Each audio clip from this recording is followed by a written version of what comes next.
Oh, yeah. Is it Thursday already?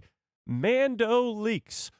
Finally, something to do with the Mandalorian and Grogu has been leaked, and we got to talk about it. Not only did we get the budget for this movie, but we also got some merchandise leaks that give us some pretty key points to what this movie could be about. Also, Skeleton Crew is getting a second season? And The Mandalorian Season 4 has also been confirmed right alongside of it. We'll talk about all this. Is Mando Season 4 actually happening? Is Skeleton Crew Season 2 actually happening? We got a lot to get into and not a lot of time. So without further ado, let's dive into all of it. What's up, everybody? How's everybody doing on this fine Thursday afternoon? Finally, after I don't know, what has it been? 2 long weeks of just, different sicknesses and illnesses. I'm feeling great. I'm feeling fantastic today. So I'm looking forward to a really fun stream. And I didn't have to call in the big guns of Jimmy or Ron this week, which is great. So I mean, don't get me wrong, love me some Ron and Jimmy. Those two, if you have not yet already, go subscribe to Explore the Force and Star Wars Jedi Chat, two of the greatest YouTube channels out there that talk about Star Wars. So love those guys. Appreciate them so much for helping me out. But we are good. We are good to go, chat. Today it's just me and you. It's just us again. It's just us. We can do it together, I think, if I remember how to do this at all. But we got a lot to get into today in terms of Mando leaks, which is fan-freaking-tastic. We are now getting closer and closer to this next Star Wars movie, and it seems like we know little to nothing about it. And now we're getting a little bit more information. Budget, which has been a pretty big talk of the town, so to speak. So we'll talk about that as well, and all some other fun, great stuff. But before we dive into any of it, let's start the stream the only way we know how, by saying hi to everybody in the chat, shall we? Darth Crate, how we doing? Mando United in the house. Dale Skywalker in the building. Holly, what is up? Max Rebo in the house. Fearless, how we doing? Darth Plagueis lives, how we doing? Brandon Baker in the house. Nathan, how we doing? John in the building. Cameron Baker, what is up? King Shadow, how we doing? Fed, what is up? All right, if I missed you, you know the deal. Steve, what's up? How we doing? Drupal McCool, of course, with us as always. If I missed you, you know the deal. Just yell at us, yell at me in the chat, and let's give everybody a nice little hello there. General Kenobi. Okay, so let's start with, I guess, The Mandalorian Season 4 and Skeleton Crew Season 2. Because this has been, I guess, the big headline of this morning. This morning woke up to the big news of, is it actually happening? Mando Season 4 and Skeleton Crew Season 2. Let's talk about it. So, is it actually happening? I would say no. Well, let me rephrase. There is a very reliable source saying that both Skeleton Crew Season 2 and Mando Season 4, and we'll talk about the source in a second, are both in production in some way, shape, or form. Now, does that mean that we are going to get these two projects? Not particularly. I don't think Mando Season 4 even exists, but we'll get to that in a second. But let's talk Skeleton Crew first and foremost, because Skeleton Crew is something we haven't really talked about in a really long time. It's a project that ended over a year ago now, and it came and went very, very quickly. As soon as it ended, people just went on to the next thing, which was Andor Season 2 at the time, and it didn't really get the, I guess, attention it deserved. Let's be honest, Skeleton Crew is probably one of the most underrated projects to ever release in the Disney era, but let's be honest, ever. And the reason it's so underrated is because there's no legacy characters attached. It's the show that followed up The Acolyte, which had that, civil war in the Star Wars fandom. There was a lot that was going against Skeleton Crew. It was a kids show, or a show revolving around kids. So it just didn't have a lot going for it. However, if you've watched Skeleton Crew, which I know many of you have in the chat, it is incredible. It is so freaking good. Like, it's a disgrace that people have not watched it just because they think it's a kid's show or they just didn't want to watch it because it had no legacy characters attached to it. However, tell me in the chat, on a scale of 1 to 10, where do you rank Skeleton Crew Season 1? And I put Season 1 there because we're talking about Season 2 today. So tell me in the chat, on a scale of 1 to 10, where are you at? And let me get to this super chat really quickly. Darth Plagueis Lives with a very generous $5 holla. I appreciate that quite a bit. Says Skeleton Crew Season 2? Don't give me hope. What are the chances that this actually happens? Okay, well, I'll get to that in 1 second, but yeah, don't give me hope. I wouldn't tell you guys this. I wouldn't talk about this if it wasn't something that actually exists, if it wasn't something that was actually being reported. So it's not like I'm just making shit up. But the chances of this actually happening, I'm going to say, are pretty low. However, let me put up a poll. Do you want a Skeleton Crew Season 2? Let's just see where the want level is at amongst Star Wars fans, or at least the Star Wars fans we have today. Yes or no, do you want a Skeleton Crew Season 2? What do we think, chat? I mean, you look at some of the love for this show in the chat. You got a 10 out of 10, 9 out of 10, 8.5, 9, 10, 10, 9, 5.75, okay, 8.5, 8. Some pretty high scores, to say the least. People who have watched Skeleton Crew really enjoyed it. But not many people watched Skeleton Crew. So let's talk about this. Where is this coming from? Well, this is coming from Production Weekly, which I think this post put it perfectly here. So let's look at this. A 4th season of The Mandalorian and a 2nd season of Skeleton Crew have been listed on Production Weekly as projects in development. Take this information with caution, or as I like to say, with a giant grain of salt, because Production Weekly, although is a reliable source in the industry, is not always accurate. So not always 100% confirmed this is happening, but, I mean, they are a very reliable source in the industry. We're talking about this isn't just some fanboy dream of this might happen.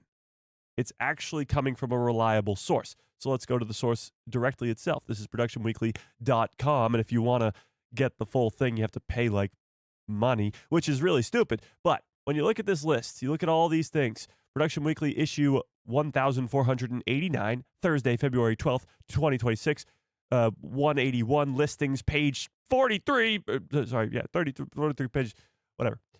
You look at this list, there's quite a bit of things on here, a lot of things I don't even know about, never even heard of. But if you scroll down, I'm trying to look at other things that I would even know of. Oh, the Elden Ring show, that's been confirmed, I believe, right? So there's that. Some other things. Something else. I don't know many of these things, gonna be completely honest with you. But if you scroll down here, you'll eventually get to The Mandalorian 04, which is season 4. Now, let's start with Skeleton Crew, just because Mando season 4 is a whole nother beast in and of itself. Because if you scroll down even further here, you get to Skeleton Crew 02 or Skeleton Crew season 2. Now, for oh, you can't see it. There it is.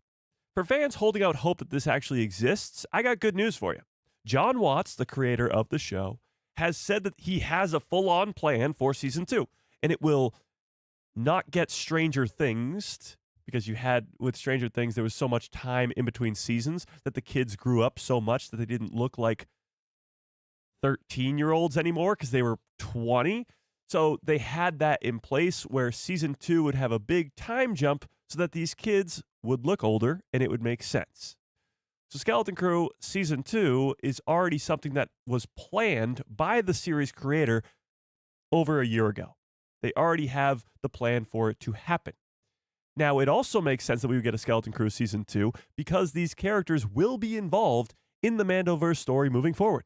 Dave Filoni's movie was announced to be a culmination film of all the Mandoverse storylines. So it makes sense that Skeleton Crew, at least those characters, the kids in particular, Fern, Neil, Wim, and KB, would have continuations of their story. Whether or not it's in Skeleton Crew Season 2 or somewhere else remains to be seen, but this is indicating it would be a Skeleton Crew Season 2. So, I mean, just plain and simple, you got 80% of you guys in the chat right now that say you do want a Skeleton Crew season 2. I personally think it's extremely underrated and 100% deserves a second season because of those characters and how great they are, not just the kids, but even Jod as well, and the other adults in the show, I suppose. A pirate adventure is what we were looking forward to in Star Wars, and they delivered quite a bit. But Skeleton Crew Season 2 being on this list is a surprise to be sure, but a welcome one. I don't think anybody was really talking about this as a possibility, but let's be honest. Let's look at the facts here for a second, chat. This is where the fun begins. After Ahsoka Season 2, we got nothing. Absolutely nothing in terms of live-action Disney Plus shows. There has not been a single announcement for anything. And this is the first time since Disney Plus came around that this is the case. Because in 2020 or 2021, there was that big investor meeting where they announced all these different shows, from Ahsoka to Rangers of the New Republic, which didn't happen, but even Andor and all these other projects. There has always been something to look forward to after the next project. We've had Andor, Kenobi, The Acolytes, Skeleton Crew, The Mandalorian, Book of Boba Fett. We've had a lot of Disney Plus shows. But after Ahsoka Season 2, there is zip, nada in terms of announced projects. So something has to be in the works. 2027 just can't go without a live-action series. That'll be the first year in over 7 years that would happen. And in the year that it's the 50th anniversary of Star Wars, I don't think so. So 2027 is likely to have a live-action series. It's a question of what the hell is that series going to be. I don't think it's going to be Mando Season 4, because that would be a 4th season of The Mandalorian right after they made a movie the year prior. So you're talking about either a brand new project or a second season to one of these one-off seasons. A Kenobi Season 2, a Skeleton Crew Season 2, a Book of Boba Fett Season 2, or, The Acolyte. But that's highly unlikely. The other ones are far more likely. So 2027 is keeping some secrets. The next live-action show is a very well-kept secret. But did this productionweekly.com thing just spoil that? Is Skeleton Crew Season 2 going to be our next live-action Disney Plus show? I would not be opposed to it, let's say. However, what do you guys think? What do we think? Is this really happening? Is Season 2 of Skeleton Crew going to be our live-action show in 2027? If this is the case, it will have to be announced somewhat soon. I'm sure they're already filming it, or have filmed it, or are filming it right now, which would be a well-kept secret. Or they're going to have to, I guess they'd have to film it later this year, at the very latest. At the very latest. So, I guess my question to you is, if you had the opportunity to pick what next year's live-action Disney Plus show would be, what would you pick?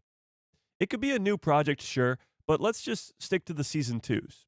Would you prefer a Kenobi Season 2, a Book of Boba Fett Season 2, a Skeleton Crew Season 2? I'm going to leave The Acolyte out of it because that's extremely unlikely. Of those three, which would you prefer? This indicates Skeleton Crew is by far the most likely. We've heard all the talk. We've heard all the talk. Ewan McGregor saying he wants to do a Kenobi Season 2, and it sounds great. It sounds fantastic, but there has never been something like this that indicates that Kenobi Season 2 is actually happening. Nothing as, I guess, solid as this Production Weekly thing. So what would you prefer? I'm seeing a lot of Skeleton Crews in the chat, honestly. Kenobi, to me, it doesn't have room for a Season 2. The way that Season 1 ended was an ending. They would have to really cook up something crazy for a second season. Book of Boba Fett Season 2, I think, is probably just as likely as Skeleton Crew because there's so much room for different stories. You could do anything and everything with Boba Fett to continue that story. Anything. You could bring in the Crimson Dawn and Kira. You could bring in other crime syndicates. You could bring in Han Solo and the relationship that those two characters have. You could bring in Mace Windu if you're really feeling crazy. You could go 1,000,001 different ways with the Book of Boba Fett. Same way you could with Skeleton Crew. Because Wim's got a lightsaber, Jod's in a New Republic prison, and anything is possible with those characters. Especially with At-Aten, and now the fact that Thrawn is right next door on Dathomir. Yeah. A 7-foot-tall Neil would be kind of frightening. Why? What? Why would Neil be 7 feet tall? Skeleton Crew could explore the Peridia Galaxy. No. Peridia is a place that's supposed to be really difficult to get to. That's been made very clear. The only people who can get there are people who hop in a Purgle or spend decades creating the Eye of Sion. It's not something that's easy to get to. So the Skeleton Crew members just happening upon a way to get to Peridia would make it dumb. It would make it stupid. It wouldn't make it special anymore. They already got their hidden planet with At-Aten. And the fact that it's right next to Dathomir, and that's where Thrawn is, could be a very important thing. And if we're talking about setup, let's not forget, The Mandalorian Season 2 was the perfect setup for the Book of Boba Fett, because it had the post-credit scene where Boba goes to Jabba's palace, or I guess Bib Fortuna's palace, and takes him off the throne and claims it for himself. And then they say, the Book of Boba Fett, with the logo at the end. They could do that exact same thing with Ahsoka. They could set up a Skeleton Crew Season 2 with Ahsoka Season 2. Because Thrawn is right next door to At-Aten, and that could play a huge role in what Thrawn's plans are. He needs money. He needs to fund this army. He can't be the heir to the Empire if there is no Empire. And At-Aten has those funds. It's so unbelievably important, even in a show like Skeleton Crew that wasn't watched by many. It will be if it becomes that important. People are going to go, who the hell is these Skeleton Crew characters? I'm going to have to go rewatch that show or watch it for the first time. Yeah. A Cal Kestis crossover with Skeleton Crew, Kenobi, or Boba Fett could work too. Well, yeah, I mean, we all want Cal Kestis eventually in live action, but I don't know about that. Surely next time we see At-Aten will be when Thrawn invades it. So that could be in Skeleton Crew Season 2. It would be great if they expanded Thrawn into other shows. Right now, he's just in Ahsoka. That's it. He's supposed to be the heir to the Empire. He's supposed to be our next big bad. He's got to be in other things. So if you do make a Skeleton Crew Season 2 and make Thrawn the main villain, if you do have Ahsoka Season 2, where Thrawn just absolutely destroys the New Republic and gets a big old win, that would be perfect. You lead into a Skeleton Crew Season 2 where Thrawn comes in and takes At-Aten and gets another win, that would be great. And then he can develop into a movie villain. Because if you're doing a Mando trilogy, which I certainly hope they're doing, and we'll talk quite a bit about The Mandalorian today, he's your villain. He's your main bad guy. But right now, the only people who even know of his existence that are normie fans are people who watched Ahsoka Season 1 or Rebels, which is a lot less likely. So I agree with you. I think Thrawn would make the perfect villain for a Skeleton Crew Season 2 because he has to come and take over At-Aten. And the people of At-Aten might not be opposed to it. Thrawn's not going to come in as a villainy presence. He might come in as a savior to save the people of At-Aten. And I don't know how he'll pull that off, but he's a genius, so I'm sure he'll find a way. Yeah. I think they'll take a break from the live action shows until the budget is under control and they make better stories. Bring in Timothy Zahn. They definitely won't be bringing in Timothy Zahn, as he is an author, and they never do the author come over type thing. However, I don't think they're taking a break from live action shows either. Even with, and we talked about this, but even with the budget of the movie, which we'll talk about that,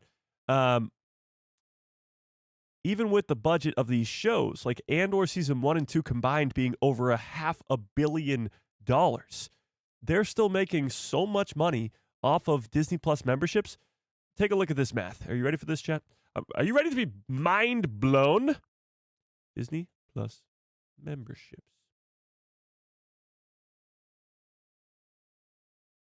Hang on. Wait, your mind's about to be blown. Hang on, chat. Just wait for your mind to be blown. Give me a second.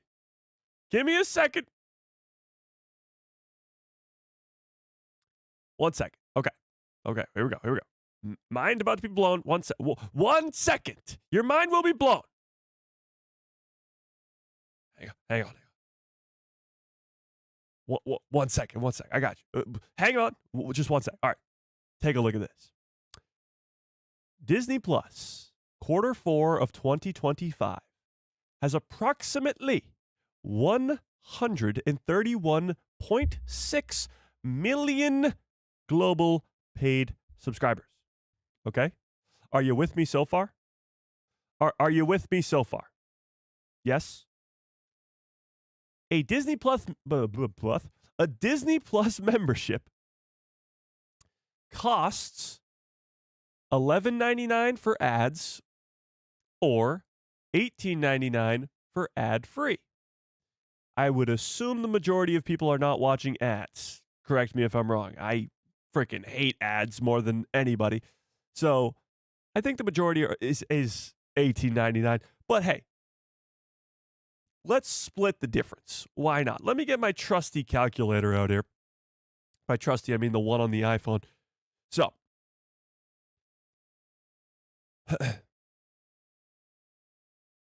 okay, hang on. So let's go right down the middle. Let's even give them the benefit of the doubt. Let's go to $14.99. We'll go sort of right down the middle. So 131.6 million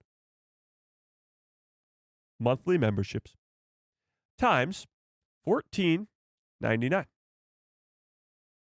That is approximately, and rounded up slightly, $2 billion. $2 billion per month that Disney Plus is racking in for Disney. Just off of the memberships. $2 billion with a B. Billion. So in terms of Andor costing for 2 seasons $500 million, that's a quarter of their monthly intake just from their Disney Plus subscribers. Now, I know Disney makes and loses money in all other places, in all other facets. However, when you just take that number of $2 billion coming in every single month from Disney and putting that back into live action content, there is no lack of money there. You can make 30 seasons of Andor and still be perfectly fine and still be bringing in money. So, yeah, you can make 2 GTA 6s. That's a great way to put it. 2 GTA 6s. That's incredible. But having said that, the live action Disney Plus shows are not going to stop. They're actually the only thing that has been keeping Star Wars alive for many, many, many fans. Mando specifically being the thing that brought so many Star Wars fans back to Star Wars after the sequel trilogy. After all these other projects that they didn't like, they came back to Star Wars because of the live action projects on Disney Plus. Not just Mando, but Andor too. And maybe some others for other people. So the live action shows on Disney Plus are not going to stop. Are they going to be pulled back? Yeah, we're not getting 3 live action Disney Plus shows on Disney Plus like we did in 2022 or 3, whatever that was, when we got Book of Boba Fett, Kenobi, and Andor all in the same year. That'll probably never happen again. But at least one a year, along with a movie, and hopefully an animated show as well. Like this year, 2026, Maul Shadow Lord animated show, Ahsoka Season 2 live action show, and a Mandalorian and Grogu movie. That's the perfect formula. That's it. You can have your other things like a Vision spinoff. You can have your video games like Galactic Racer and Zero Company. You can have your comics. You can have your books, all of that. But the big three should remain. And it's the perfect formula. Don't oversaturate it. Don't overdo it. Just figure it out. Yeah. That's where I'm at. So, in terms of a Skeleton Crew Season 2, let's round this all back together. In terms of a Skeleton Crew Season 2, I think it's probably the most likely, not just based off of this, a very reliable industry insider of Production Weekly having Skeleton Crew Season 2 on the list of things in production. That's, a big thing in and of itself. But the fact that 2027 doesn't have a live-action Star Wars show set to release, it would make a whole lot of sense that Skeleton Crew Season 2 is that show. It would. Whatever that show is has to be in some stage of production right now. And maybe it's not filming yet. Maybe it films later this year. But it would make sense that Skeleton Crew Season 2 would be that show. 100%. But let's talk about the other one on this list, the other Star Wars show, because honestly, I think this is quite the opposite. This doesn't exist. But Mandalorian Season 4, let's talk about this. First and foremost, do you think the Mandalorian Season 4 actually exists? Well, let me phrase that differently. Do you think it will ever actually happen? Because sure, I bet you Jon Favreau has some versions of the script that do exist, but do you think Mando Season 4 will happen? What do we think? The Lobo, thank you. I appreciate that quite a bit. I really do. What do we think?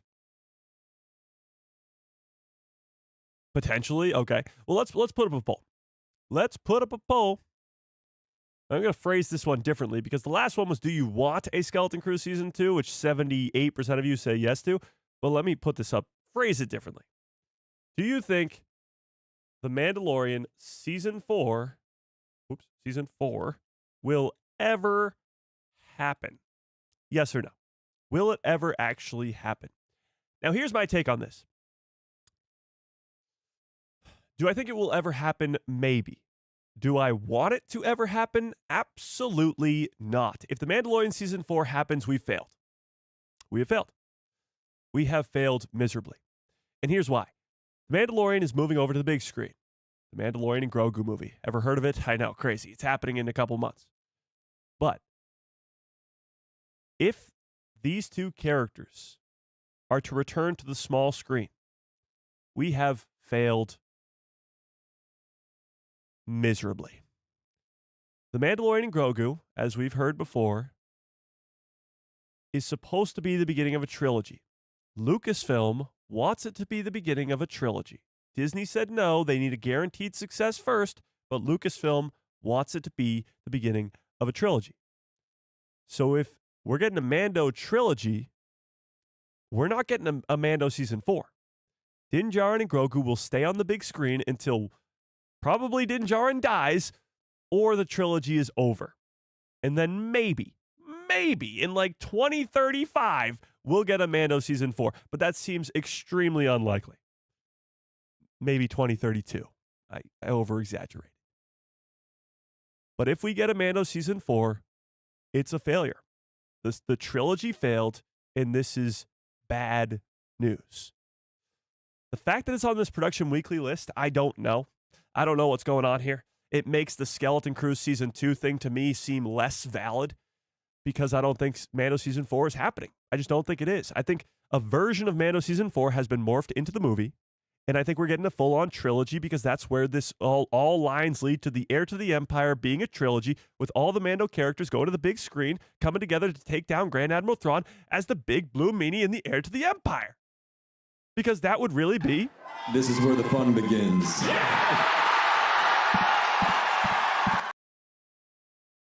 But this ProductionWeekly.com thing saying that Mando Season 4 is in production, it leaves a bad taste in my mouth. It makes me think that we are all doomed. Harrison actually brings up a pretty good point.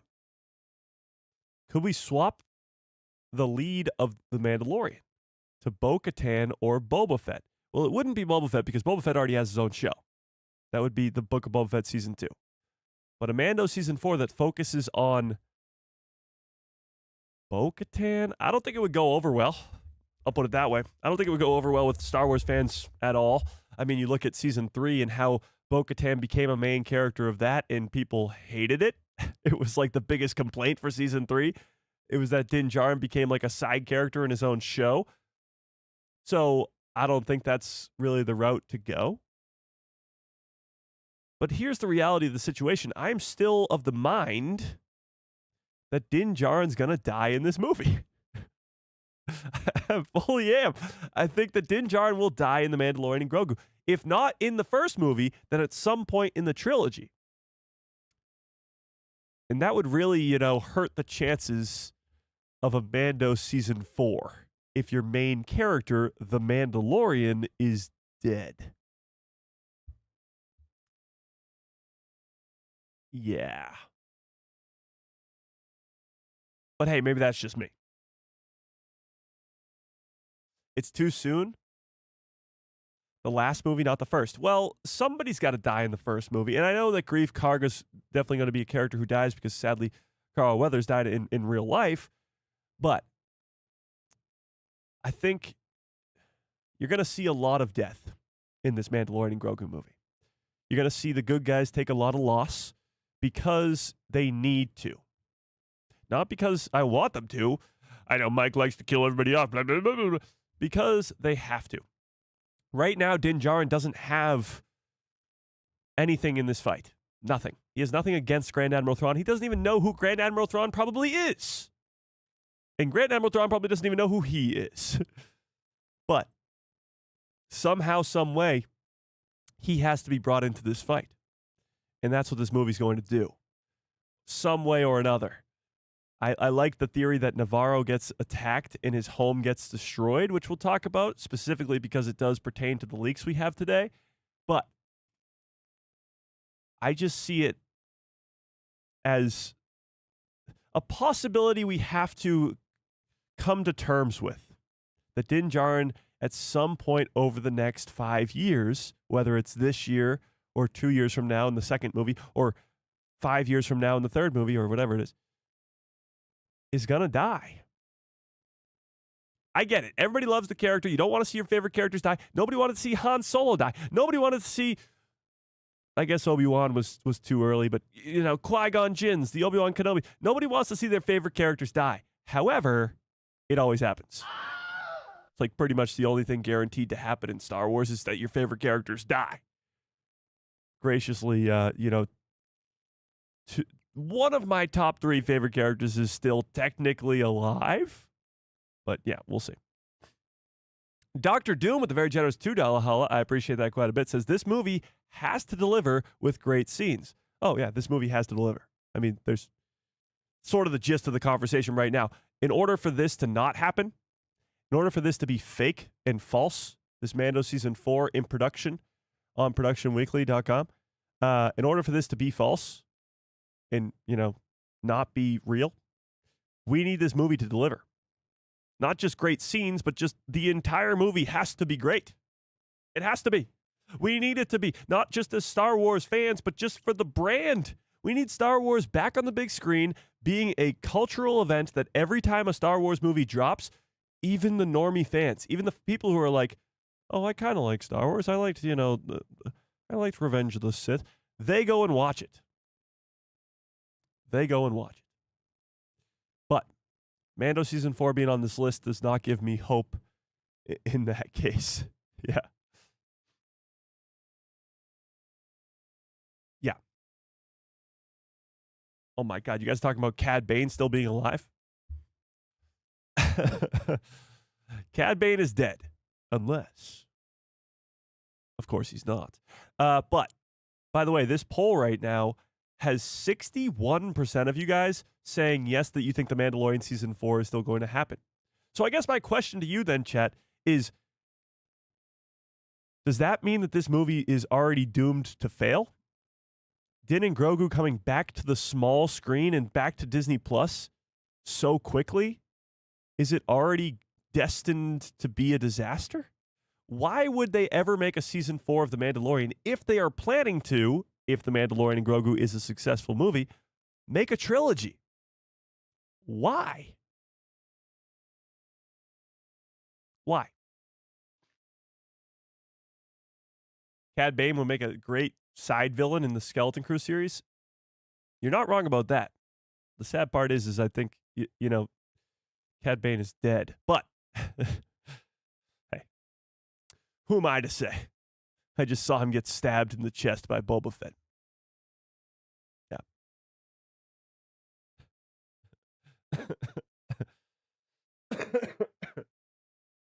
Yeah.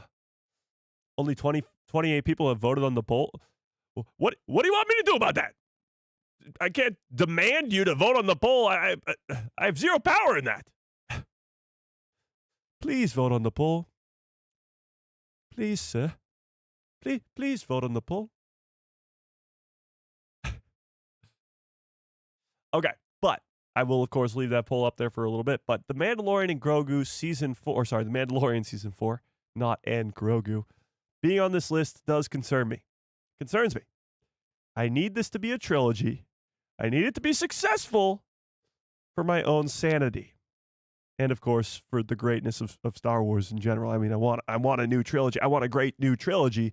That's a great story about great characters that I already know and love. I already love me some Din Djarin and Grogu. I already love me some Boba Fett, Fennec Shand, Chrysanthemum. Maybe not the Vespa Gang, but you get the gist. I need some Skeleton Crew on the big screen. I need all of that pumped into my veins directly, okay? And a Mando trilogy with Thrawn, you know, the big blue meanie, the guy who already has 2 trilogies of books in canon, needs to be a main villain. He needs to be important. He needs to be in a trilogy, okay? Okay. So this needs to not happen ever. Ever! I love The Mandalorian season 1, 2, and 3. Leave it as its own trilogy and then make a movie trilogy. Okay? Okay. All right, let me get to the super chat really quickly. Dr. Doom with another generous $5 holla. It's extremely generous. I appreciate that quite a bit. Says, I hope we get Mace Windu back in The Mandalorian and Grogu or in an upcoming game with Cal Kestis. I truly believe that Mace is still alive. Sam UL Jackson, not to be confused with other Sams, has teased it over the years. Yes. I mean, he has teased the hell out of a Mace Windu return. Now tell me in the chat, do you think Mace Windu is still alive? I'm leaning towards no. I'm leaning towards no, and here's why. At this point, with the amount of storytelling that has happened since Revenge of the Sith in the timeline, you think like 3 seasons of The Bad Batch, we're getting Maul Shadow Lord, Solo, a Star Wars story, Kenobi, 4 seasons of Rebels, the entire original trilogy, Andor season 1, 2, and Rogue One, Mando season 1, 2, 3, Ahsoka season 1 and 2, Book of Boba Fett, Skeleton Crew, all of that storytelling, all of the chances for Mace Windu to appear, and he hasn't yet. Even comics and novels, never a peep. They would have to explain where Mace Windu has been so well that it would work. And that's extremely difficult to do. A character of that significance, of that importance, he is up in the same level as Yoda. It's like Yoda and then him when the Jedi Order is around. And Yoda is a very big part of the story. He even shows up in the sequel trilogy, but he helps Luke on Dagobah, and he's a part of the story even in like Rebels. He helps Ezra. He's just a part of it. He's everywhere. Mace Windu is not. So in order for him to survive, they would have to explain everything. They'd have to explain why he's not anywhere. They'd have to explain it so goddamn well that I don't even think it's possible. I don't think it's possible. I think you can explain where Ahsoka was, like they did with Clone Wars Season 7. But that's a little bit easier because she's not even a character that was in any of the movies in the first place. Mace Windu was. So I am of the mind that there is a very, very, very slim chance that Mace Windu's alive just because they would have to explain it, and that's nearly impossible. I think he could have survived the fall. I absolutely think that Mace Windu falling out of a window, ironic, his name is Windu, falling out of a window on Coruscant is very survivable for him because we've seen Jedi survive falls of magnitude before, and there's a billion speeder bikes going by because it's Coruscant. But in order of him, in terms of him surviving, I got a bad feeling about this. I don't see it happening. Palpatine? Well, if it was like Palpatine capturing him and like torturing him for years, that would be brutal. Yeah. The only way I see it happening, the only one way, would be a back-to-tank type cryo freeze type thing where he is like Dagon or Dagon, the New Republic, the High Republic Jedi from Jedi Survivor. How Cal Kestis just, happens upon his cryo sleep and wakes him up. Like, that would be the only way they could explain it. Because Mace Windu would have to be involved with the taking down of the Empire. He'd have to be involved with the hidden path. There would be a mention of him somewhere. And there isn't. That was, completely off topic, but still, Mace Windu, I see as a character who's long gone. Okay, now we talked about it. We talked about Mando season 4, Skeleton Crew season 2, and the fact that those two could likely happen. I think I'm leaning a lot more towards Skeleton Crew season 2 than Mando season 4. That's for damn sure. Because I think Mando season 4 would mean that we failed in the trilogy's not happening anymore. But let's talk about the leaks for The Mandalorian and Grogu. Because finally, after months and months and months of pretty much nothing for The Mandalorian oh my God, I'm calling it The Mandalorian season 4 now. The Mandalorian and Grogu movie, we got something. We took a look at these Lego leaks on Tuesday's live stream, which were pretty cool. I mean, we got the snowy planet, which we believe now to be Hoth because of the Tauntauns in the Super Bowl ad, and this turret/cannon that looks very Hoth-like, and the fact that there should be an Imperial base on Hoth because they took it over during the Battle of Hoth in The Empire Strikes Back. So all lines point to this being Hoth. But you also have Grogu on a planet that looks like Ossus, which would be pretty wild, could indicate Luke Skywalker. And the new Razor Crest, which looks to be taking off from the Adelphi base and comes with Sigourney Weaver's character, Zeb Orrelios, a stormtrooper, it looks like. Din Djarin and Grogu, of course. But the Razor Crest. The Razor Crest in the new Razor Crest because, the yellow. Which seems to be the only thing that differentiates the old Razor Crest from the new. Which, is cool. But we have something new today. Some new leaks for the Mandalorian and Grogu movie. And might I say, they may be small, but they are quite exciting. I'm late. Is Mike killing off people yet? What? No! Oh, okay, maybe. I might have killed Din Djarin off already, and we're only 44 minutes into this live stream. But let's take a look at this. The Anzelans, the cute little, Babu Frick from the sequel trilogy. Yeah, like his descendants, or I guess no, the reverse of that. He's a descendant of these guys. His ancestors, we assume. I mean, they look so similar. Babu Frick's uncle. Not actually his uncle. That hasn't been confirmed at all. The Babu Fricks, the Anzelans. The species is called Anzelans. They were in Mando season 3. As cute as ever. They go, hey, hey, or I guess Babu goes, hey, hey. But their ship was just leaked. Now, a little bit of really cool things come along with this. One, it's a very small ship, and it's the ship that we saw in the leaked trailer all the way back, I think, at D23. But I could be wrong on that. Oh my God, hang on. We got a super chat, and a pretty big one, too. Dr. Doom with a $10 super chat. Holy crap, that's insanely generous. Says, I truly believe, and it's been a personal theory of mine,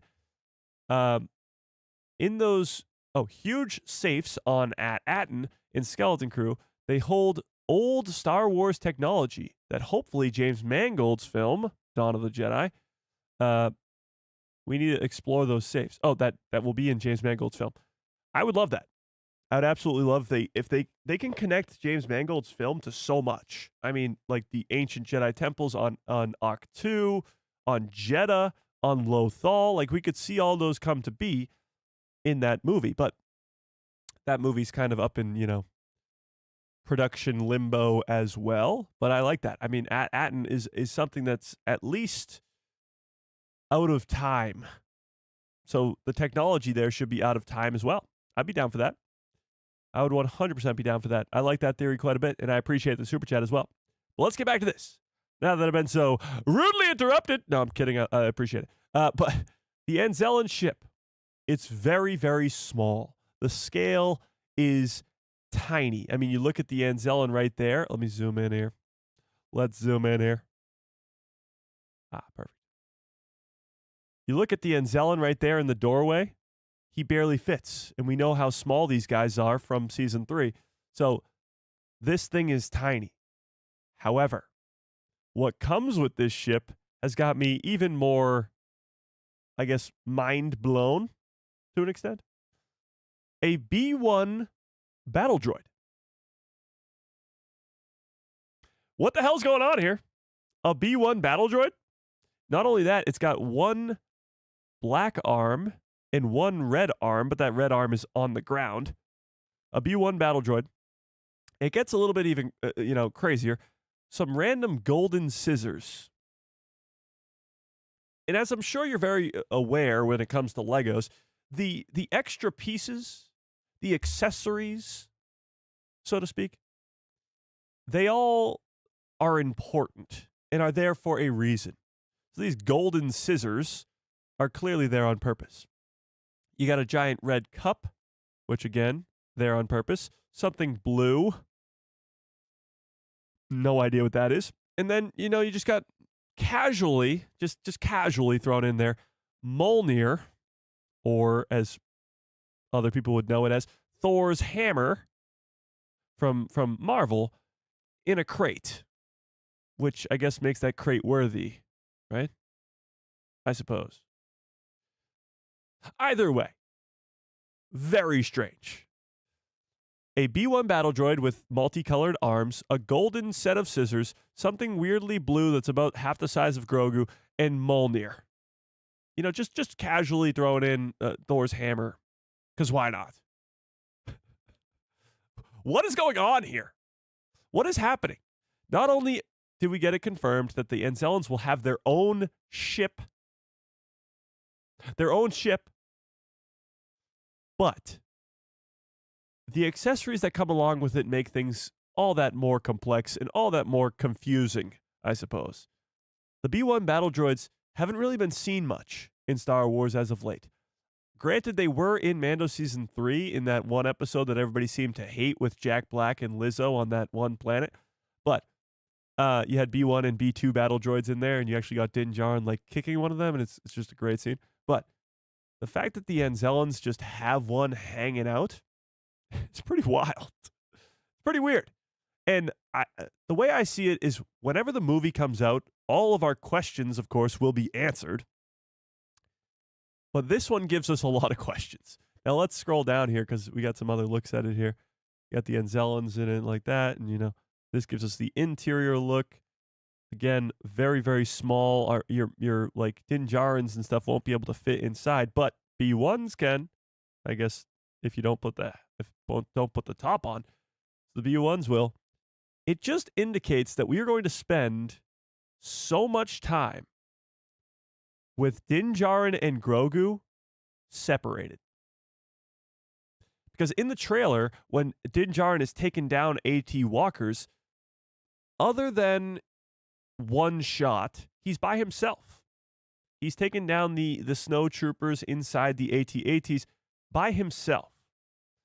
And all of the scenes with Grogu and the Anzelans, the scene where they're blasting across what looks to be a desert, maybe on Mandalore, maybe on Navarro. It's not like a sandy desert. It's more like Navarro, I guess. That scene, and from the leaked trailer where they're all sort of squished inside. I'll show you that one I mean right here. They're squished inside. They seem to be by themselves. This one right here. So from the leaked trailer from before, this looks to be their ship. I mean, this looks to be that same cockpit right there. That right there is where they're sitting right here. So Grogu and the Anzelans hanging out while Din Djarin is off doing his own thing. Splitting the two of them up. Of course, so when they reunite, Din Djarin is deceased and gone, and Grogu is upsetty spaghetti. Sorry, that one got me. But in all seriousness, they will be split up for a big portion, it looks like, of this movie.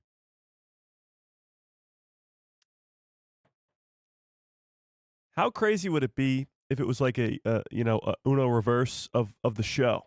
Because in the show, it happens over and over again that Grogu gets captured by the villains, and then Din Djarin has to be the one who goes and saves Grogu from the Empire over and over and over again.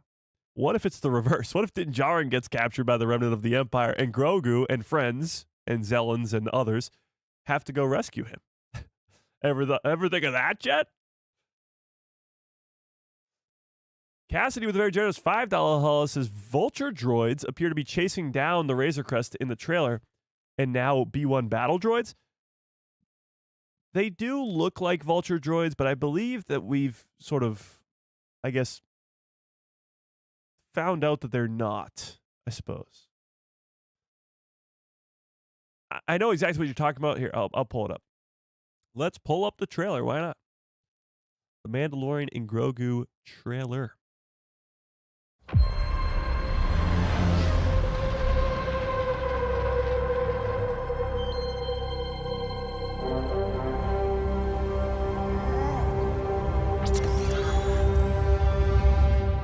Bum, bum, bum, bum.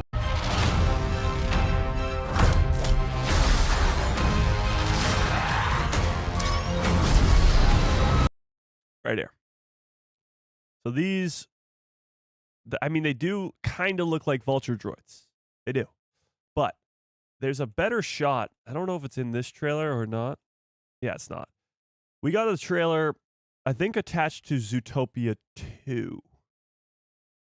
Was it Zootopia 2? Maybe Avatar 3. Either way, a leaked trailer, which is not, again, released publicly online, that gave us a better look at these ships, and they did not look like vulture droids. They also don't look like TIE fighters. So what are these? What are they? Like, what is this? What's happening here? I really don't know. Maybe pirates, but the pirates were pretty much taken out in season 3. So maybe they're coming back for revenge. I don't know. I really don't. The laser blasts have same firing pattern than the vulture droids, just saying. Maybe they, I mean, I wish we had that other clip readily available, but I do not. It gives us a better look, but they're just not. They're not vulture droids. I'd love them to be, and maybe they are. Maybe it's a little, trailer magic where they're trying to make us think it's not, but I don't see it happening. I don't know what planet this is. That's, again, the problem. Like, who is attacking them if it's not the remnant of the Empire? Because these are clearly not TIE fighters. Yeah. Yeah. I do believe that Mando will die of old age in the future in some epic send-off. I don't know about that. I don't know about that.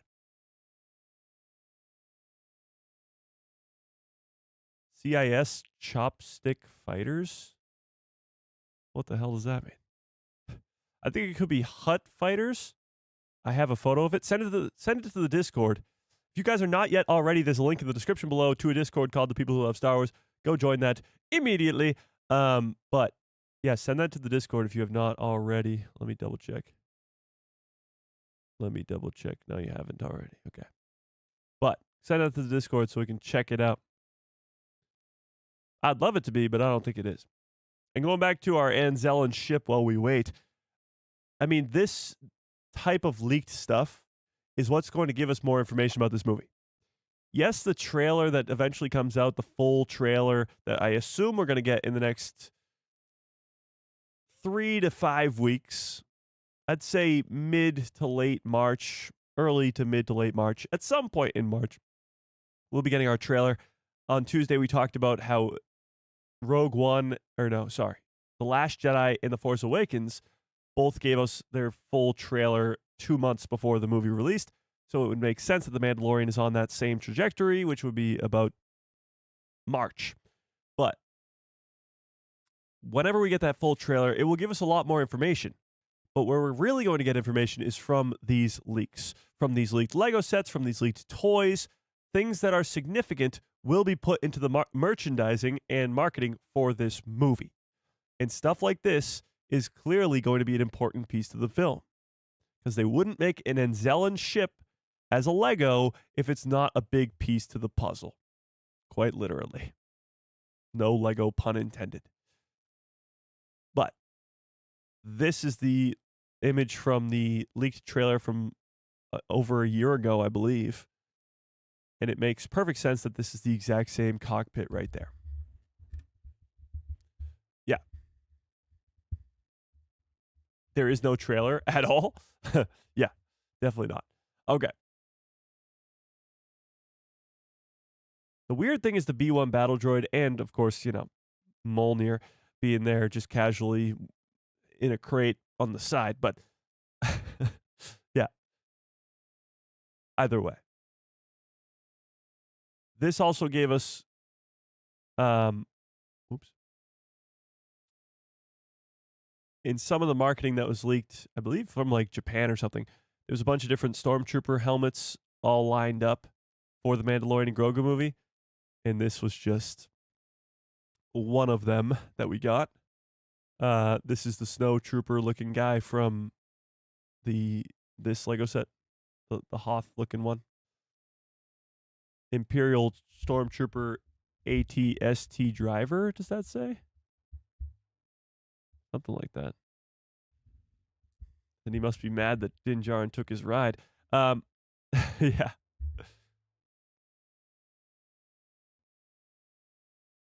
Either way, we're going to get a lot of different types of Stormtrooper armor. That's what this made clear.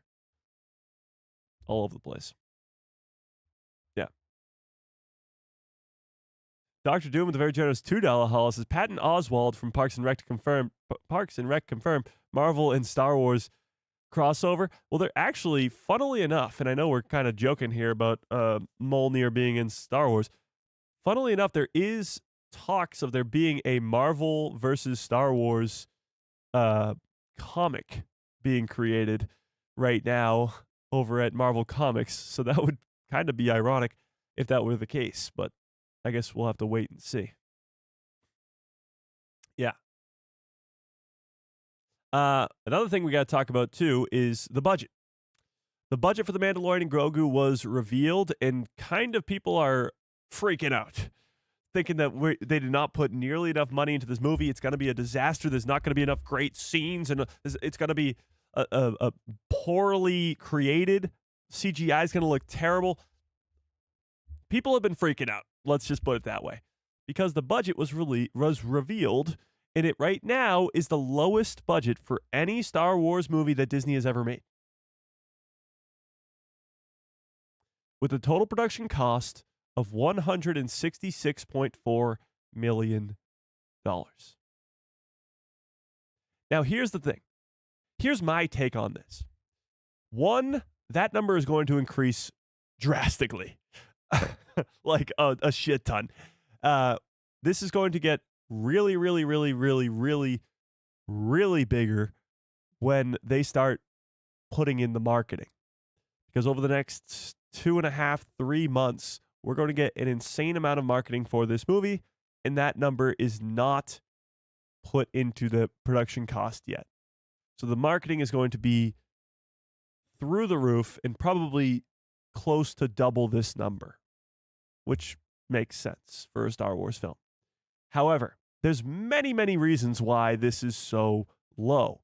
One, you look at, I guess specifically the sequel trilogy, Rogue One, Solo, they're all brand new characters, brand new sets, brand new locations, brand new cast, all of that. The Mandalorian and Grogu is bringing over a lot of familiar faces, a lot of cast members and characters that have already been created, sets that have already been created. Think about it. The Adolphi base is already done. It's already been created, so it doesn't have to be created again. Navarro, already created, doesn't have to be created again. And there's a lot of cost, I suppose, that would go into CGI that doesn't need to be there. The Mandalorian is I guess, most known for creating or not creating, but first introducing us to the volume in a big, big way. Because Jon Favreau, much like George Lucas, loves to push the boundaries of making filmmaking, if you will. Just like George Lucas created brand new cameras and all this different visual effects, industrial light and magic, the key being magic, creating film magic for the original trilogy. And then when the prequels came around, using first ever fully CGI characters and green screens and blue screens all the way around. And then comes the volume, because the volume is the next evolution of that. And it's been a very big part of The Mandalorian, and it's probably going to continue to be for this movie. Now, people have very differing opinions when it comes to the volume and its usage, because there has been some really, really poor looking scenes. Specifically, the one I think of is Kenobi, when they're on that, I completely forget the planet's name, but when they're in that hidden path planet where Reva comes to find them, and when you get the shot of Reva and all those stormtroopers, it really looks like the volume. But for the most part, when you go back and watch The Mandalorian, specifically just the show The Mandalorian, and you look at all the different things, and you can even tell that some scenes are filmed in the volume, but you don't tell because of it looks bad. You tell because of the location that they're in. It's sort of this area that they don't need to move around much in, so they're like, this is definitely the volume. But it always looks incredible. The best part about The Mandalorian, all 3 seasons, is that visually it is amazing. It's literally movie quality. And the fact that it's getting moved to the big screen and going to continue to use that technology is just going to benefit it and lead to the lowest budget Star Wars movie that Disney's ever made. And the best news for all of this is that this movie has the opportunity to make a shit ton of money and actually be far more profitable than all the other Star Wars movies have been. Because gross profit is different than box office, because the box office is just how much money it made in the box office. It's not how much money is returned to Disney. And the lower the budget is for the movie, the higher chance of there being more money brought in the gross. So all of this is great news to me. I know the only complaint would be that it's going to look bad, but that if it doesn't look bad, then what's the complaint? There's no complaint about the 166 if the movie looks fantastic and it has a low budget. That means they've figured it out. That means they've done their job and lowered this budget. So, thoughts on this, Jet? Is this the end of the world? Are we doomed because it's got such a low budget and the lowest of any Star Wars movie ever that Disney has created? What do we think? 166 million sounds rational to me. So, more so than the respective budget of both The Acolyte and Andor. True. We did talk about that today, but yes, true. I guess the calculation would be an 8-episode series or a 12-episode series in the case of Andor, you're looking at a 12 episodes on average, probably 40, 45 minutes. You're looking at like 2 or 3 movies worth of content. So 2 or 3 movies, I mean, they probably are under budget. You times 166 by 3, it's probably less than how much it costs for Andor season 1. And then you times it by 6, it's definitely less than the amount that it costs to make both seasons of Andor as well. Yeah. Mark says, I'm glad the budget is not over $300 million. It has potential to be a box office success. Exactly. There's way more room for success here with this number being so low. Godzilla -1 was only $15 million to make it, and it was all profit. Yeah, there's movies like that. I mean, actually, shout out to a fellow YouTuber, Markiplier. Did you guys see the Iron Lung movie? Give me a 1 into the chat if you saw Iron Lung. He made it fully himself. Well, obviously not by himself completely. He had a crew, but he directed it himself. He started it himself, and he funded it himself. Cost like $3 million to make, I believe, and he made 30-something million. Like, it is just the entire movie's in a submarine, so there's not much set to, have to do and cost a lot of money. But still, there is ways to make cheaper movies. When you're talking about a Star Wars movie, yeah, it's a little bit, you gotta spend the money, but there is, I think, a way bigger inflation of how much a movie should actually cost right now, because you can make movies for way cheaper. It's been done very recently, and for some reason, these bigger companies are just maybe not knowing that they're spending as much as they are. Yeah. So 166 to me just sounds like great news. Just sounds like incredible news. But I have been seeing some people freaking out about this, thinking that it's, not gonna be good. But I think it's great news.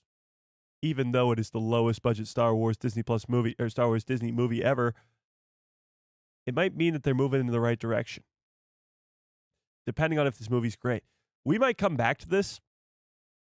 It's one of two things. We might come back to this and go, we are so screwed. They did not spend nearly enough money on The Mandalorian and Grogu. It looked terrible. There was CGI scenes that just looked horrible. This, that, the other. Or we can go, they figured it out. That movie looked spectacular.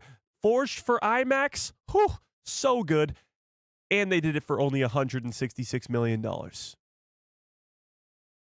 I'm hoping that it's the second one that we just did, that we just said. But I guess only time will tell. Yeah. Ron, what's up? How we doing? Spencer, how we doing? Jeannie from Tahini in the house. Hello there. How we doing? Yeah. There's a way to tell a story without $1 billion with special effects. Yes. When it comes to Star Wars, a lot of the story is about special effects. You got to have your big space scenes, space fights, like we just watched the part of the trailer where you have a big dogfight in the atmosphere here. Like, they're going to have that and big fight scenes and all that. Like, you still need that version, especially in Star Wars. But, yeah. Has Disney called you yet, Mike? No. And Disney, if you're watching, hit me up. You know I'd love to be at the premiere of this movie. Let's be honest. But with that being said, they have not. We have had Star Wars in the chat a couple times. The last time, I think, being during the time of Skeleton Crew, because we were talking about Skeleton Crew today. So that was really, really cool. Like dream come true type shit. But have not seen them since, which is, sad days. Dark, dark times. The dark times of the Empire. But having said that, yeah, what are you going to do? The only reason I'd see this bombing at the box office is because it requires you to have seen the first 3 seasons, and not everybody has. That is a great point. My counter to that, I suppose, would be that they have been very successful in recent past with towing that line. Think about Ahsoka Season 1. Ahsoka Season 1 could have been, I can't watch this series unless I've seen the Clone Wars, Rebels, The Mandalorian, and everything. Like, you have to have seen all that to understand what's happening here. And that's not the case. I have so many friends and family members who watched Ahsoka, because I told them to, of course, but they watched Ahsoka having not seen any animated stuff, not Rebels, not Clone Wars or anything, and they still understand what's happening. They introduce each character along the way with an explanation. It only takes a couple lines to explain what's going on.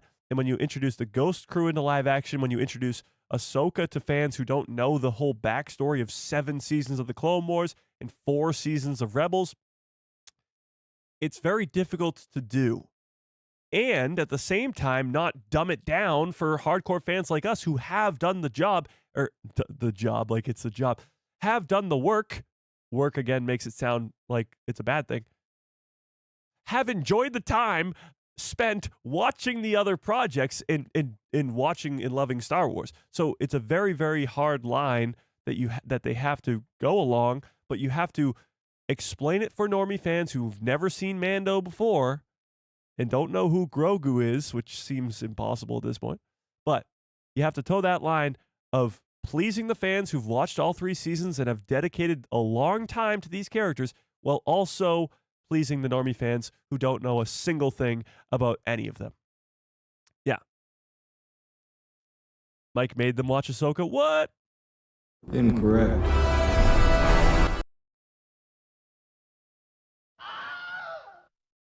Definitely not.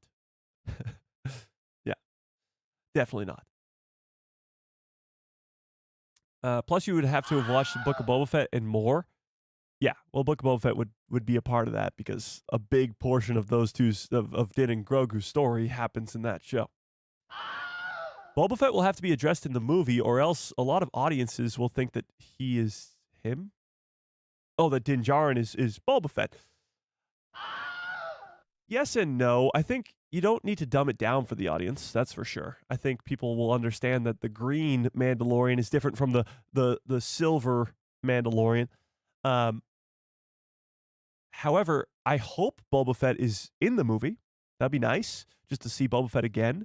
But from a normie perspective, from somebody who may not even know that Boba Fett is still alive because the last time they saw him was in 1983 in Return of the Jedi when he falls into the Sarlacc pit and you think he dies, they won't even know he's alive. So if Boba Fett is in this movie, it'll be this big thing for many, many Star Wars fans who didn't even know that he was alive. It'll be this big reveal to people who are like, wait, Boba Fett? They'll be like Han Solo in Return of the Jedi. Boba Fett? Where? It'll be like this, yeah, this big thing. Yeah. Who wants to see Grogu and Sabine Wren have a lightsaber fight against Grand Admiral Thrawn? This is not going to end in a lightsaber fight. If you think about it, there's not a lot of lightsaber wielders in the galaxy at the point of this movie, or at the point of The Mandalorian at all. Grogu's a Force user, but he doesn't have a lightsaber. Luke Skywalker is a Force user who has a lightsaber. Ezra, lightsaber, Force wielder. And that's about it. You got Sabine and you got Ahsoka, but those two are in a completely different galaxy. So they're kind of off the table here. And Thrawn, of course, doesn't have the Force and doesn't have a lightsaber. So the Night Sisters, the fact that they wield the Force in a very different way with the Night Sister magic, will be, I guess, how to combat Ezra and Grogu as they wield the Force. Night Sisters will be a big help to Thrawn. But I could see him getting a Force user, maybe a lightsaber wielder, like a Jod Nah would. If we're getting Skeleton Crew Season 2 and Thrawn's coming to Atten to take over and take their money, why not take the prisoner, if he's still on the planet, but the prisoner, Jod Na Nawud, who's a Force user who wields a lightsaber. I guess he doesn't have one right now, but could get a lightsaber, and use him as sort of a canon version of a Jorah Sabaoth. Why not? Did we read in an interview that Dave Filoni was planning to return to the planet of Wayland? I don't think so, but Wayland was set up for a reason. Mount Tantus was brought into canon in the Bad Batch, for a reason. That whole Bad Batch story is there for a bigger purpose. Omega, her importance to Project Necromancer, and the location of Wayland itself and Mount Tantus itself being the cloning facility that in Legends Grand Admiral Thrawn uses to make his clone army and find Jorah Sabaoth. That will be a big part of this canon version of that story as well. It's not only just close in proximity to Dathomir, but it's an old Imperial base and was set up to be still intact in the Bad Batch Season 3. Yeah. Honestly, more casual Star Wars fans are more likely to know Din and Grogu over Boba Fett, in my opinion. Grogu definitely, maybe you're right. Maybe you're right. Boba Fett is a character who has like 10 minutes of screen time, says like 3 lines. Yes, he became a cult classic, if you will. He became a popular character, but more people definitely know Grogu. They might call him Baby Yoda, but they definitely know Grogu more than Boba Fett. Yeah. Boba Fett's probably still angry with Luke Skywalker after Luke sliced Boba's blaster in half during the battle at the Sarlacc pit. Well, yes and no. I'm sure he's probably a little bit more angry about Han Solo, who's the one who, led him to his demise, or what almost was his demise with the Sarlacc pit. Yeah. Indeed. But going back to, I suppose, the topic at hand here, tying it all together, I think, yes, you will have the Wayland of it all connect, in Mount Tantus of it all connect, but I think we have, over the last 6 years on Disney Plus, we have had countless projects end in a way that are a loose end. They set up something more in the future, like The Bad Batch. It was 3 seasons that ended in a way where there's more for the future, with Omega's story and with Mount Tantus. You have Book of Boba Fett end in a way where those characters will come back. Skeleton Crew end in that same way. Mando end in that same way. Ahsoka Season 1 end in that same way. All leading to those loose ends being tied up nicely in a Mando trilogy. In a very nice way, with Grand Admiral Thrawn being the heir to the Empire, all these heroes and storylines coming together, and even locations like Mount Tantus coming to fruition and coming to a point in this trilogy where they all tie nicely together. And at some point, we're going to have to step back, and if this is true, if that all does happen, we're going to have to step back and go, the storytelling for the last 6+ years in Star Wars has been done so strategically well, so unbelievably planned, and go, well, obviously give credit where credit is due, but we got to look to the future and go, well, what's next? Because Maul Shadow Lord, as much as I love Maul, as much as I know we're going to fill in his character, is there to set up more. Is there to set up a Darth Talon, a canon version of Darth Talon, and set up more future stuff. Starfighter, what does that set up for this child character who's Force sensitive in a possible future trilogy where Rey is a main character? It seems as though we've seen, I guess, a plan. We'll put it that way. I know Dave Filoni always talks about the whiteboards in his office that have lines connected to all these different things. It's been planned out. It has. And even when you look at stuff like The Acolyte, which seems to be an outlier, it's so far in the before everything else, so it doesn't seem connected. At the same time, it's heavily connected. The Knights of Ren, right there in our faces. Kylo Ren's theme right there in our faces. Darth Plagueis being set up for a possible second season. Now, granted, that second season was canceled, but you can't deny that there was so many loose ends that would have tied together to things in the future, all the way to the sequel trilogy. Things are put in place nowadays in Star Wars for a purpose. Things are connected to each other all over the place. And that's, to me, to us as crazy Star Wars fans, the best part. Because we can tie all these connections together till the cows come home. And as many of you know, I don't own a freaking cow. So it's going to be a while. Yeah. The Acolyte won't lead to anything now. It seems like a waste. I think eventually the Acolyte story will be wrapped up nicely. Not in an Acolyte season 2, but in something else. Maybe a Plagueis show or a Palpatine show, whatever it may lead to. But yeah, doesn't have to be an Acolyte season 2. Mike, how are you this noon? Well, right now it's 2:21 p.m. where I am, but I'm doing good, feeling great, feeling fan-frickin-tastic. Yeah. Okay, getting back to the topic at hand, though, because somehow we ended up on The Acolyte. Rounding it all back to this budget at hand, the $166 million is great news, especially if the movie is really, really great, which I certainly hope it will be, and I'm sure we all hope it will be. If the movie's really, really good, this is the best possible news we could get.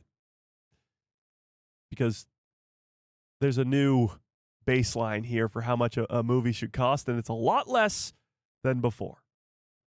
Yeah. Okay. Moving on slightly here. Did you guys hear about this Jar Jar Binks new comic? The Jar Jar Binks Keller and Beck comic that came out yesterday, I believe. Yeah, yesterday. Ahmed Best himself working on the project. Give me a 1 into the chat if you knew about this Jar Jar Binks and Keller and Beck, project comic that came out yesterday. And I will be speaking of spoilers, or a little bit of spoilers today about this comic. So be warned. Be warned. Be warned. Okay. So a lot kind of went down in this comic. A lot of familiar faces were seen. I just think the coolest part of all of it is the connection that it has to Rebels, because I'm a big Rebels fan. So let's take a look at this really quickly. This comes from the Hollow Files. New Jar Jar Binks comic features unexpected Star Wars Rebels connection. Warning, the following contains spoilers for Jar Jar number 1. And you can see here Jar Jar Binks and Keller and Beck, both characters played by Ahmed Best, and crossing over. Coolest thing about this too is Jar Jar's return. We've always talked about like what happened to Jar Jar Binks, and this might give us some answers to that. Jar Jar Binks himself, Ahmed Best, makes his comic writing debut today or yesterday with a publication of Jar Jar one-shot comic. That just goes into whatever. Blah, blah, blah, blah, blah. Okay. The basic premise of Jar Jar number 1 is that Senator Jar Jar Binks, let's not forget it, put some respect on his name, is dispatched to Urubai, sure, for a meeting with the planet's ambassador during the Clone Wars. So this, again, takes place before Order 66 with Keller and Beck, because he, of course, would still be a Jedi at that time. Shortly after his arrival, Jar Jar finds himself in deep poodoo this time, but is thankfully rescued by Keller and Beck. So Ahmed Best rescues himself. Ahmed Best rescues himself. Together, Jar Jar and Beck launch an investigation into the planets. I'm guessing that's supposed to say planets. Locals termed the Unseen, being forced to mine coaxium for the Republic. As you can see, Aura Singh, another familiar face right there in front of us, which is very, very cool to see. This is just, all that. Cool. Eventually, Jar Jar and Kelleran are assisted by a local named Mira, who has used her technological proficiency to create a radio frequency that she needs to keep out of the Republic's hands. Long story short, Mira is hunted down by bounty hunter Aura Singh and eventually is eventually defeated by Kelleran Beck. The big tie-in to Star Wars Rebels occurs near the end of the book when it's revealed that Mira is actually Mira Bridger. And if that name sounds familiar, it's because Mira Bridger is actually Ezra Bridger, the GOAT himself, Ezra Bridger's mom. Ezra Bridger's mom appears in the Jar Jar and Kelleran Beck comic. I mean, come on. This is where the fun begins. I did not see that one coming. I'll be completely honest with you, chat. I did not see that one coming. In the grander context of Star Wars chronologically, Jar Jar and Kelleran Beck inadvertently, play a key role in the defeat of Grand Admiral Thrawn here. If Jar Jar and Kelleran didn't save Mira's life, Ezra may not have been born, and in turn, Thrawn may not have been defeated. Is that annoying to anybody else? Because it's really annoying to me. Okay, but so if we're being honest here, if all things being considered, the destruction of let's paint in really broad strokes here. The destruction of the first and second Death Star, the taking down of Vader and Palpatine. Because let's be honest, if Thrawn doesn't go into Nowhere Land, he would help out the Empire quite a bit. He'd probably see the rebellion attack coming for the second Death Star, maybe even the first Death Star as well, and he could have maybe stopped the death of the Emperor himself. Thrawn is that good. Like, he could have been a help to that. But let's just, I guess, go back a little bit. At least the Battle of Lothal, the defeat of Thrawn, all of that would have been changed if not for Jar Jar Binks. We did it. We did it. So Jar Jar Binks and Kelleran Beck saved Mira Bridger's life. And that, indeed, everything is connected in the galaxy far, far. We just talked about this. How everything seems to have been connected over the last 6 years on Disney+. And even in the comics, everything seems to be connected. Mira Bridger showing up in the Jar Jar Binks and Kelleran Beck comic. So this is available now everywhere. You got Jar Jar right there. And yeah, there you have it. Not something I had on my bingo card in 2026. Jar Jar Binks saving Mira Bridger's life, and in turn, Ezra Bridger's life. But here we are. This was a stream, really, of things I didn't think we would talk about today. I know it's not over yet, but think about it. We were talking about Skeleton Crew Season 2. Jar Jar Binks saving Ezra Bridger's mom's life. These are not things I would have thought we would be talking about today in 2025. But this is just, is there more of this? How many issues is there going to be of the Jar Jar Binks comic? Do we know?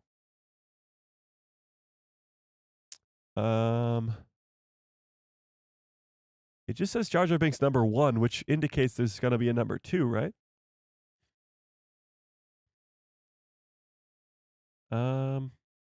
They'll say one-shot comic, though.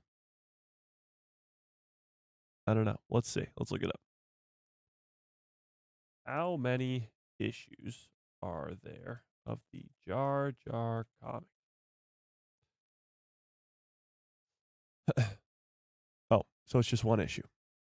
That's it? Okay. Looks like there's just going to be one. There's one issue of the Jar Jar comic released on February 11th, which was yesterday. So I guess that's it. It's a single self-contained story. There you go. There you go. I guess that's it. But either way, very, very cool. Connecting to Ezra specifically, but his mom and Kelleran Beck as well is really, really cool. Having those two's paths cross is awesome. So love that. More Kelleran, the better, because if we get more Kelleran in a post-Order 66 world, then we'll know what happened to Grogu, because there's a huge gap. When we talk about gaps in characters' stories, like we're getting Maul Shadow Lord this year because there's a 15-year-ish gap in Maul's story. Grogu has at least a 25-year gap, maybe closer to 30-year gap in his story where Order 66 happens, he gets rescued by Keller and Beck at the Jedi Temple, and then that's it. The next time we see him, he's captured by pirates in Episode 1, Season 1 of The Mandalorian. So, yeah. We need to fill out that gap just a little bit. Just a little bit. Just a little bit. Yeah. Lol, Thrawn helped stop the second Death Star from being destroyed. Did you watch Rebels or Ahsoka? Thrawn is a bum? He couldn't beat a bunch of kids and space whales? Oh my God. Okay, so let me clear the air here. Again, did you watch Rebels? That's, I guess, my follow-up question to you. Thrawn is a strategical genius. And in Rebels specifically, I guess it's more shown than Ahsoka, because Ahsoka's more so just 2 episodes of introducing him. And again, he escapes 4 Force users? Technically? But let's just say 2, because 2 of them are good guys, 2 of them are bad guys. Escapes the Force users and escapes the stranded planet of Peridia, where he's been stranded for 11 years on the Eye of Sion with an army of Night Sisters. But that's besides the point. Thrawn, if you know the guy, especially in canon, was very much against the Death Star. And he wasn't even supposed to know about the Death Star, by the way. Nobody knew about the Death Star, and he did because, again, genius. He knows all there is to know.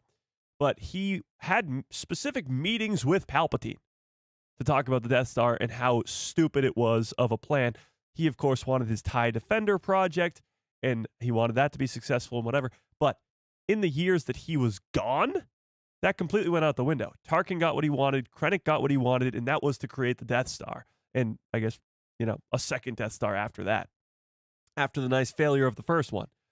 Thrawn would not have stood for that for a second. And his relationship with Palpatine was one on shaky terms, but still one that Palpatine did love because Thrawn's genius and Thrawn's smarts are the only thing that could compare to Palpatine's in the entire galaxy.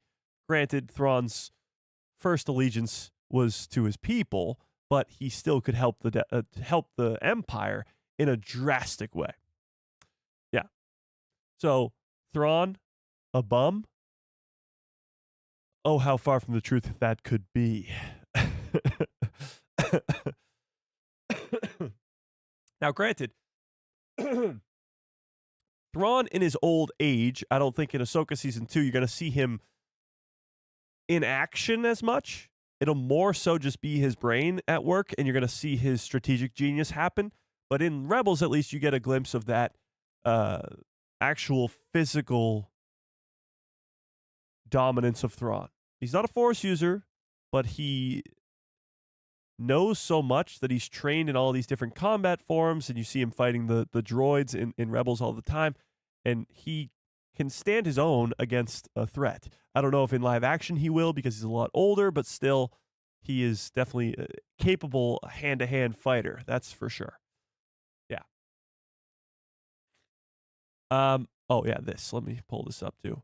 By the way, on Tuesday, sorry, right after our live stream ended, Star Wars themselves posted this, which is Rosario Dawson behind the scenes of Ahsoka.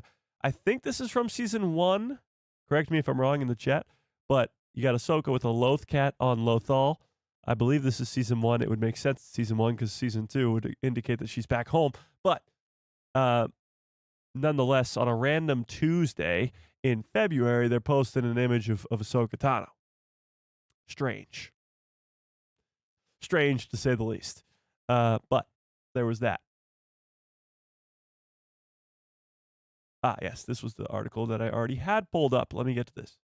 So, going back to The Mandalorian and Grogu really quickly, let's take a look at this article from The Direct.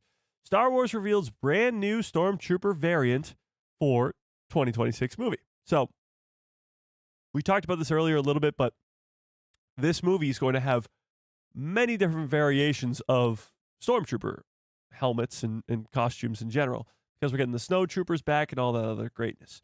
Star Wars is no stranger to introducing new Stormtrooper variants, so it's not at all surprising that audiences will be treated to yet another one in the upcoming Mandalorian and Grogu movie. We'll skip all this because we know all that. But as we just talked about, the Imperial Remnant ATRT driver in this leaked Lego set that we have right there is going to be this Stormtrooper helmet. So, yeah, that's a very blurry version of the character. But the ATRT Trooper driver comes as a pack-in with this new ATRT attack from the Mandalorian and Grogu movie set. Seen manning a turret in the brick-based diorama as Pedro Pascal's cosmic gunslinger lays on the attack from atop the troopers bipedal Imperial Walker. Could not have made that more, drawn out in wordy. How about the Mandalorian attacks him in this gunner or walker, whatever you want to call it. Could have done it in half the words. The ATRT Trooper has been seen in Star Wars canon before, but never like this. The characters were a part of the prequel trilogy, appearing in Revenge of the Sith and in the Clone Wars. However, the particular Stormtrooper design looks nothing like this one that we see with the Mandalorian and Grogu. So this, of course, is a clone trooper, not a Stormtrooper, from all the way back in the Clone Wars and Revenge of the Sith, the last time we sort of saw the ATRT Walker. And now we're seeing it in the Mandalorian and Grogu movie. Again, tiebacks to the prequels, tiebacks to the originals. The Mandalorian and Grogu, or the Mandalorian itself, does it all. But Mandalorian and Grogu is set to follow Pedro Pascal, Din Djarin, and Force wielding more, blah, blah, blah. We know all that. But getting a new look, Getting a new look at a, I guess, familiar design, but the updated design of an Imperial version of an ATRT Trooper. And that's what he looked like in the Clone Wars, and this is what he looks like now. I do have a better image of that. Hang on. I do have a better image. Where was it? Ah, there it is. What the hell? Oh, there we go. This guy right here. So, new Stormtrooper design. We're going to see a bunch of old Stormtrooper designs like the Snow Trooper, which we haven't seen in a while, at least in live action. Yeah. Okay, I'm seeing some confusion about the Thrawn stuff in the chat. The Thrawn trilogies, by the way, both of them in canon, are written by Timothy Zahn. So I don't really know what's going on here. I understand the confusion if you haven't read the books, but Thrawn is, the guy. He is the heir to the Empire. Darth Crate says, I don't read trash. Timothy Zahn wrote him better. He wrote all 3 trilogies.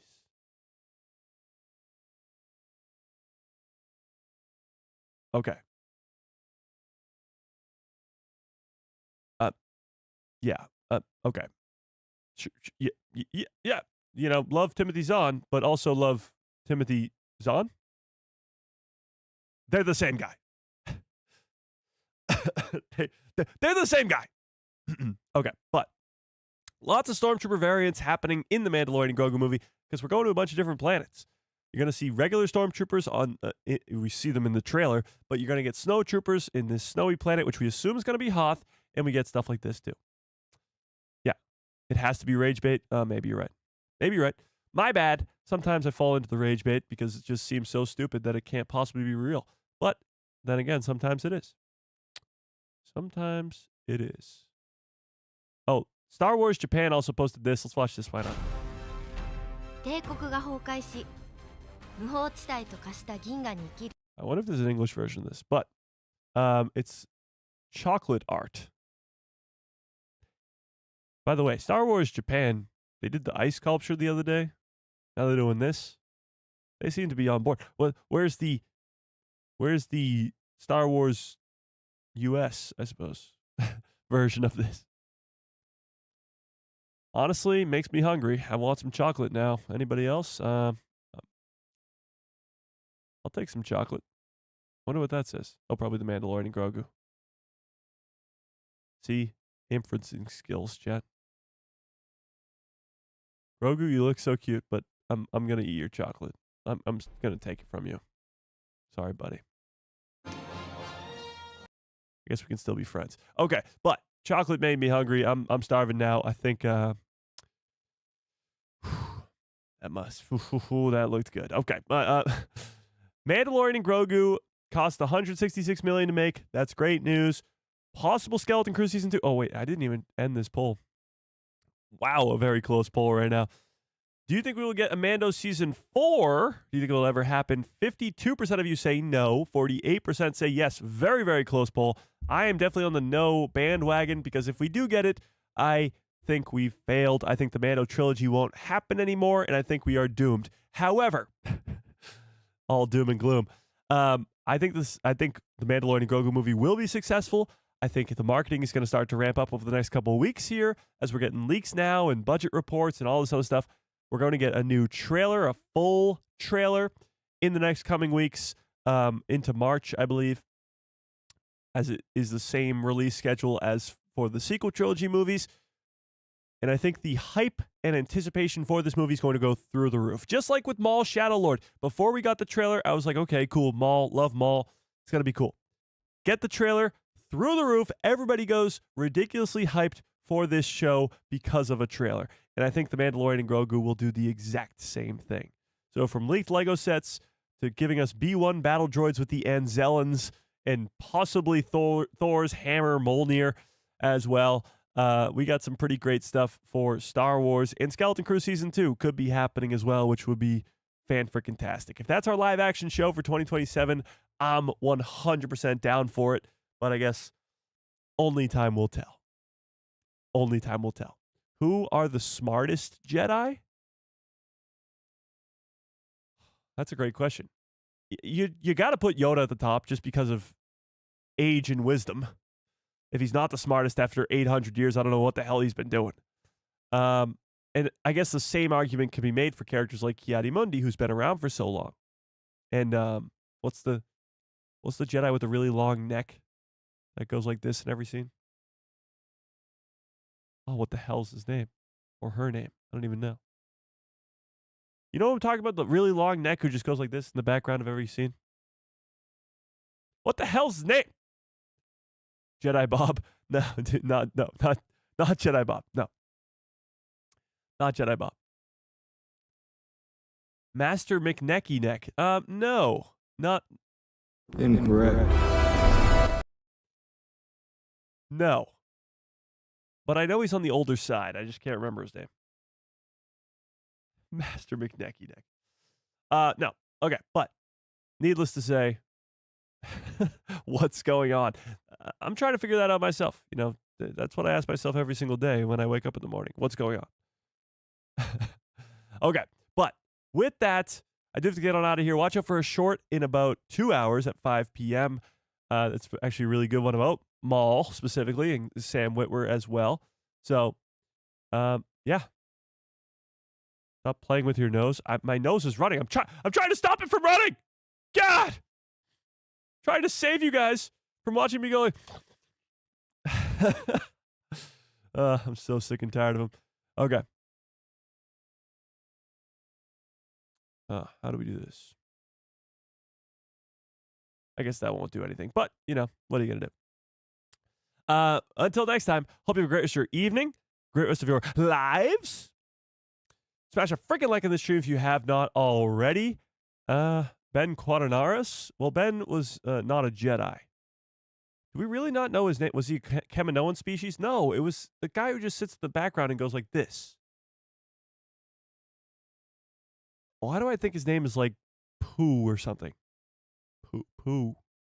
But not Pooh, you know, like it's Pooh but not Pooh. You know? Close to Pooh. Uriel Poof! Yes! Oh my god, I was close. I just forgot one letter. Master Poof. Not Pooh, but Poof. Exactly. Okay. But with that, smash a freaking like on this stream if you have not already. Hit that subscribe. Hit that bell so you get notified every time I post a video in my pretty face. We'll show up the recommended feed of yours.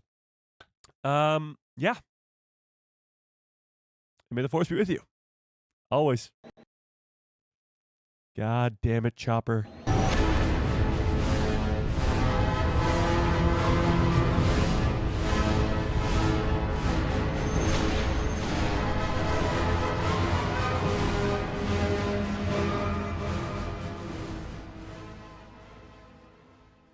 Oh yeah, what a great stream, what a great show. Chopper, I'm going to fire you.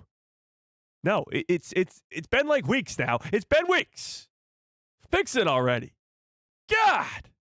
Okay, but until next time, hope you guys have a great rest of your evening, great rest of your lives, and never forget that Thrawn's still the GOAT. And good night, everybody.